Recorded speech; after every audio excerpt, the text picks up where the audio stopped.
They barked orders like dogs with sharp teeth, do as told, their voices echoing through the crowded hall, demanding obedience. She stood there, hands behind her back, heart pounding, while the men around her sneered as if she were a mistake in their world. They didn't know her. They didn't know what she carried beneath her calm. They only knew she was different. Before I tell you what happened next, tell me in the comments where you're rewatching from. I love knowing who's listening. The room was thick with tension, the kind that makes the air feel heavy and hard to breathe. The fluorescent lights hummed overhead, casting a cold glow on the faces of the officers and trainees.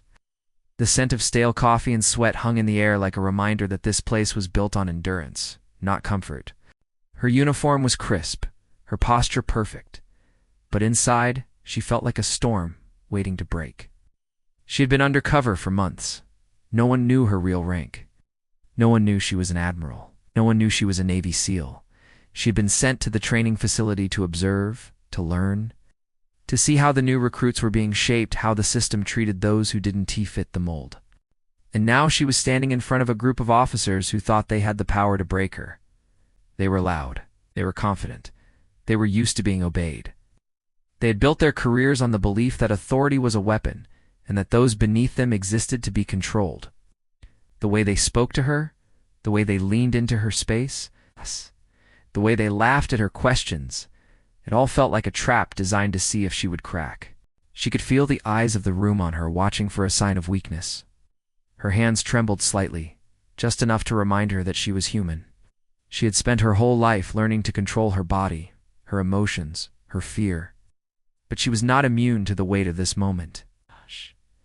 She was not immune to the loneliness of being underestimated. She was not immune to the fact that, in this room, she was the only one who had to prove herself twice. She thought of her team, as the ones who had trusted her with their lives, the ones who had followed her without knowing she was leading them. She thought of the young recruits who would someday be judged by the same men who were judging her now. She thought of the truth she had to protect. The commanding officer, a man with a face like stone, stepped forward. His voice was sharp, cutting through the air like a blade. "You're not here to question us," he said. "You're here to follow orders. Do as told." A few officers snickered. A few trainees shifted in their seats, uncomfortable. The room was suddenly alive with the kind of tension that makes everyone feel smaller. She looked at him, and for a moment she saw not a man in power, but a man who feared losing it. She nodded once, respectfully, but she didn't obey blindly. Instead, she asked a simple question. "What happens when orders are wrong?" she asked, her voice steady. The room went quiet. The officer stared at her as if she had said something forbidden. The commanding officer's face hardened. His eyes narrowed, and for the first time she saw a flicker of something like fear, not of her, of what she represented. He stepped closer.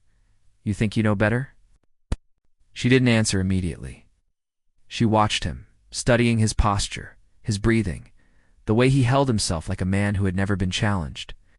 Then she said quietly, "I think I know the cost of blind obedience." The air in the room felt colder. The men around her shifted, unsure of what to do.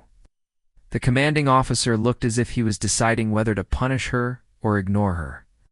It was a dangerous moment, one where a single wrong move could change everything. And then, without warning, he barked another order. "Take her to the drill yard," he said. "Prove she's nothing."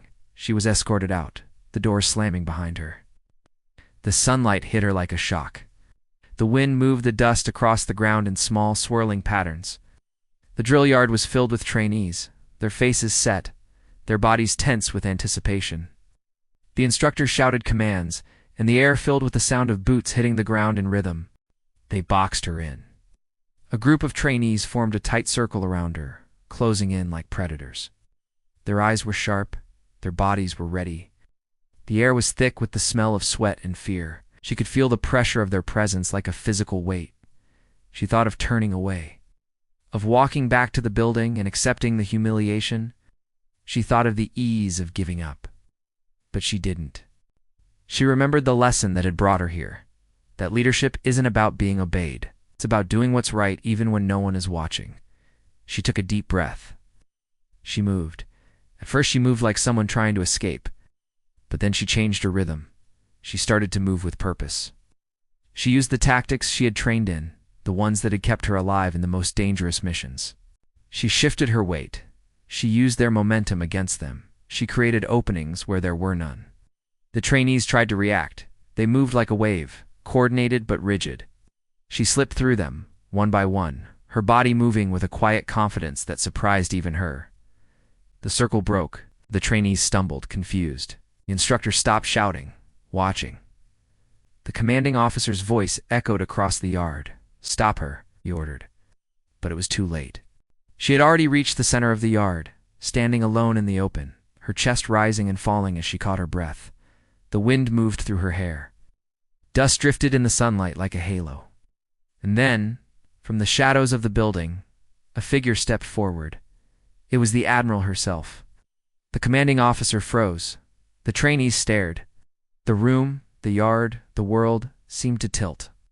The Admiral's voice was calm, but it carried like thunder. "You do not order loyalty," she said. "You earn it." The commanding officer's face drained of color. The trainees looked at her with new eyes. The instructor stood in stunned silence. The truth had landed like a weight. She had been undercover the entire time, and now the men who had tried to break her were forced to see what they had been wrong about. The crowd began to murmur, then whisper, then slowly, almost reluctantly, applaud.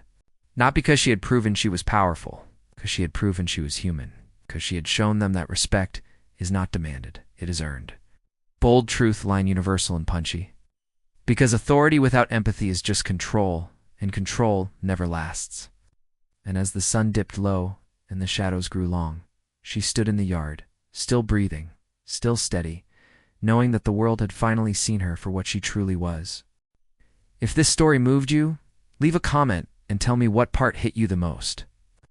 And if you want more emotional mission stories, subscribe to Whispered Words, because here, we honor the courage that refuses to be silenced.